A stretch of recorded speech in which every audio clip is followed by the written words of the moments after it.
বেশ কিছুদিন ধরে শরীরটা ভালো না থাকায় তোমাদের সাথে আর ব্লগ ভিডিওগুলো শেয়ার করা হয়ে উঠছিল না।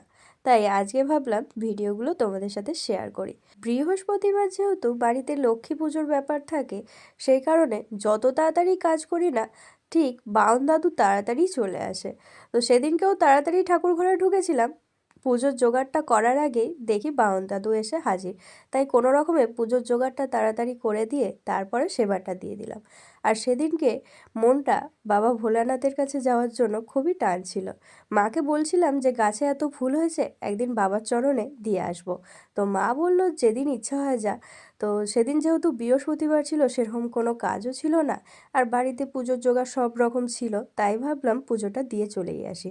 তাই প্রথমেই গেলাম আমার শখের ফুল গাছ থেকে ফুলগুলো তুলে আনতে। তো ফুল গাছ থেকে ফুল তুলে এনে তাড়াতাড়ি পুজোর সমস্ত জোগাড় করে নিয়ে চলে গেলাম শম্ভুনাথ তলায়। আমাদের বাড়ির সামনেই রয়েছে বহু প্রাচীন এই মন্দির, প্রায় 150 বছরেরও পুরনো এই মন্দির। এসে দেখি স্যার তখনও আসেননি। স্যার বলতে আমাদের এই শম্ভুনাথ তলায় যিনি পুজো করেন, এনার কাছেই আমরা আগে ছোটবেলায় পড়তাম, তাই আমরা স্যারই বলি। ভিডিওটা যদিও অনেক পুরনো, মানে শিবরাত্রির আগের ভিডিও, তাই তোমরা দেখতে পাচ্ছ বাবার গায়ে এখনও শাল জড়ানো রয়েছে।